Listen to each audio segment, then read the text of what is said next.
Okay, so week 3, day number 1. Our first problem is 43 times 16.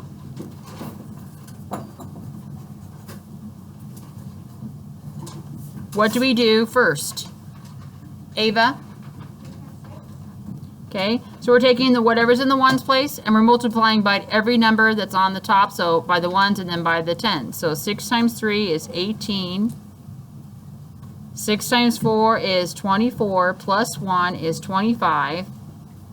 Now what do I do? Who knows the next step? Okay, Gabby? Okay, we're putting a 0 here as a placeholder because what we're doing is we're multiplying by 10, not 1. So it's really 10, so that's why we have the 0 here. 1 times 3 is 3. 1 times 4 is 4. Then we're going to add these numbers together. My answer is 688. If you did not get 688, you are copying down how to do the problem on your paper now.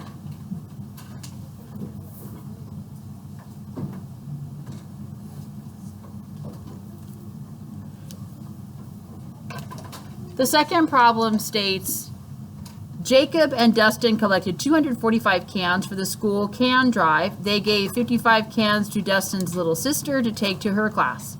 How many cans does this leave for the boys' class? Okay, so the total can collection was 245. That's the largest number. That's the total. They gave away 55 to Dustin's little sister. What does that mean to give away? What mathematical operation am I doing if I give something away? Sophia? Subtraction. So I'm going to take 245. I'm going to subtract 55 this is the total cans collected. 55 are going to her class. 5 minus 5 is 0. Now, if it's 4 minus 5, can I just say 5 minus 4? No, I need to borrow here. Now the 4 becomes a 14 because I added a 10. 14 minus 5 is 9. 1 minus nothing is 1. 190 cans go to the boys' class. 190 cans. If you did not get that problem right, what are you doing? Highlighting. Highlighting and then redoing it. Write down the step that I have here for you. Okay, thumbs up when you're ready. Okay, Oxley, are we writing everything down? Okay, so your thumb, I don't see your thumb. Okay, number 3. This is we have a lot of questions about how to do number 3. Okay, we have 5/12 plus 1/4.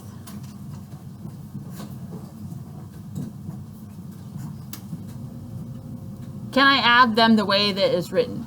No. No. What do I need to do? Okay, Addison?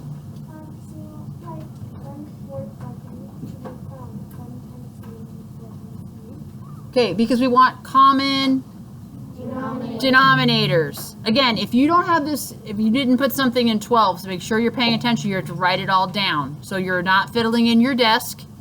You have your pen, and there you go. So I'm multiplying 1/4 by 3/3. And I can do this because any number over itself, the value is what? 1. So 1 times 3 is 3. 4 times 3 is 12. That's why I picked 3/3, because I want to get to 12. Then they're the same. Okay, so I have 5/12 plus 3/12 equals 5 plus 3 is 8. And I'm keeping 12s the same. Okay? Now, one thing we haven't learned yet at all is reducing our fraction or simplifying it. And I do that by taking out numbers. So I'm going to divide top and bottom now by 4 to make this in simplest form. Okay? So 8 divided by 4 is 2. 12 divided by 4 is 3. Okay? If you have 8/12, right now, that is a correct answer. If you had 8/12, did anybody get 8/12? Okay. Did anyone know how to reduce and do 2/3? Ava, do you know how to reduce? Okay. It's not hard. If you're looking at this and go, oh, this is not in the simplest form that it can be in, Luke. All right, and we're going to talk more about that. And when we do our warm-ups, we'll have some examples of that. But it's okay for you right now to have 8/12 as your answer. But by the end of the school year, that would actually be wrong. You'd have to have 2/3. But they mean the same thing. So for example, if I have something broken up into 12 parts,